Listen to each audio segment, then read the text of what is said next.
دنیا میں انسان جب پیدا ہوتا ہے تو وہ بالکل جاہل ہوتا ہے. اللہ تعالیٰ فرماتے ہیں واللہ اخرجکم من بطون امہاتکم لا تعلمون شیئا. ہم تمہیں دنیا میں جب لے کر آئے تم کچھ بھی نہیں جانتے تھے، زیرو ہوتا ہے. اس کے مقابلے میں باقی جتنی مخلوق ہے وہ انڈے سے نکلی یا پیٹ سے نکلی وہ انتہائی تعلیم یافتہ ہوتی ہے. اس کے لیے قرآن کی دوسری آیت، ہمارے لیے میں نے آیت پڑھ کے سنائی لا تعلمون شیئا، تم کچھ بھی نہیں جانتے تھے. باقی مخلوق کے لیے اللہ تعالیٰ نے آیت سنائی ربنا الذی اعطی کل شیء خلقہ ثم ھدی. رب وہ ہے جو پیدا کرتا ہے ہر شے کو اور اسے علم دیتا ہے، اسے ہدایت دیتا ہے. چیونٹی کتنی چھوٹی سی ہوتی، اس کا انڈا اس سے بھی چھوٹا ہوتا اور اس کی پیدائش ایک اندھیر سوراخ میں ہوتی، لیکن اس کو لائن اور صرف 1 سینٹی میٹر دیکھ سکتے، اس سے آگے وہ دیکھ نہیں سکتے. اسے لائن بنانا کون سکھاتا؟ اسے باہر شربت کا قطرہ گرے تو خوشبو سونگ کر وہاں پہنچنا اسے کون سکھاتا؟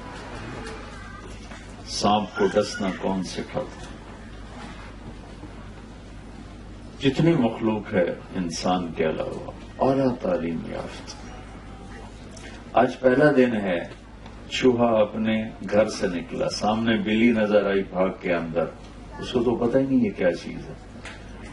کیسے اسے پتہ چلا کہ یہ دشمن ہے اور یہ میری جان کو خطرہ ہے؟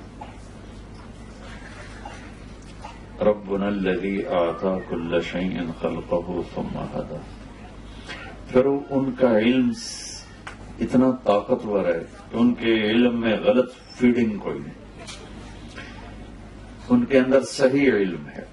آپ شیر کے آگے گھاس رکھ دیں، وہ بھوکا مر جائے گا، بیٹھا بیٹھا گھاس نہیں کھائے گا. آپ بکری کے آگے گوشت رکھ دیں، وہ بیٹھے بیٹھے بھوک سے مر جائے گی، نہیں کھائے گی. اس کے اندر کا سسٹم بولتا ہے کہ یہ میری غذا نہیں، میرا پرہیز. یہ سارے مرد بھی بیٹھے ہیں، عورتیں بھی، کئیوں کو شوگر ہوگی. شوگر والے کے سامنے مٹھائی رکھو، دیکھو کیسے کھاتا، اپنے آپ کو تسلی دے گا آج ایک گولی ود کھا رہا، خود ہی تسلی دیتا ہے. تو عقاب کو اونچی اڑان کون سکھاتا؟ مچھلی کو تیرنا کون سکھاتا؟ تھنوں میں دودھ کون بناتا ہے؟ درخت بھی سمجھدار ہے کہ اپنے علم کے خلاف نہیں کرتے. کبھی آم پہ انگور نہیں نکلے، کبھی امرود پہ سیب نہیں نکلے، کریلے کا ذائقہ کبھی میٹھا نہیں ہوگا. تو یہ جو بے جان چیزیں ہیں نباتات، ان کا علم بھی اتنا کامل ہے کہ اس کے خلاف نہیں کرتے.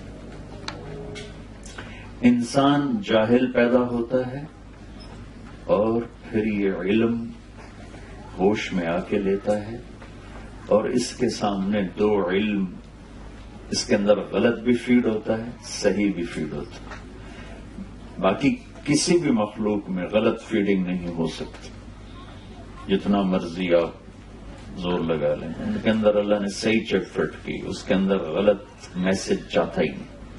انسان کے اندر غلط میسج بھی چلا جاتا ہے، صحیح میسج بھی چلا جاتا ہے، دونوں طرح کے. جب غلط جاتا ہے تو یہ غلط چلتا ہے، جب صحیح جاتا ہے تو یہ صحیح چلتا ہے.